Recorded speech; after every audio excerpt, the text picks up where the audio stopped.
নমস্কার বন্ধুরা, আমি পূজা। আজ আমি নিয়ে আসলাম বাচ্চাদের খুব পছন্দের অরিও মিল্কশেক নিয়ে। এটি কিন্তু সম্পূর্ণ বাড়িতে বানানো, কিন্তু দেখতে আর খেতে পুরো দোকানের মতন। তো চলো দেখা যাক আমি মিল্কশেকটা কিভাবে বানিয়ে নিলাম।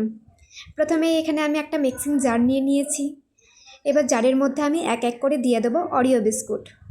এখানে আমি মোট 5টা অরিও বিস্কুট নিয়েছি। আর এর মধ্যে অ্যাড করব সামান্য পরিমাণে চিনি, আর অ্যাড করব সামান্য পরিমাণে দুধ। তো আমার দুধটা দেওয়া হয়ে গেলে আমি এখানে ইউজ করছি সামান্য পরিমাণে চকলেটের সিরাপ। এটা অপশনাল, তোমরা চাইলে দিতেও পারো, না চাইলে নাও দিতে পারো। চকলেট সিরাপটা দিলে খেতে একটু অন্যরকম লাগে। আর নিয়ে নিলাম 2 টুকরো বরফ। তারপরে এই উপকরণগুলো আমি মিক্সিতে দিয়ে গুঁড়িয়ে নিলাম। তারপরে দেখো আমি এখানে একটা খালি গ্লাস নিয়ে নিয়েছি।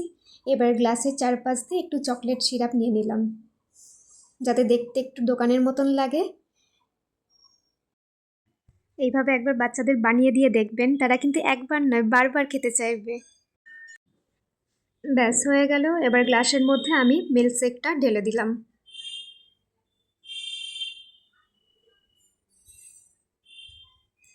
তো আমার প্রায় রেডি মিল্কশেকটা। তো আমি এটা আরেকটু দেখতে সুন্দর লাগার জন্য একটা অরিও বিস্কুটকে গ্রেটারে গ্রেট করে রেখে দিয়েছিলাম, দিয়ে উপর দিয়ে জাস্ট হাত দিয়ে ছড়িয়ে দিলাম একটু।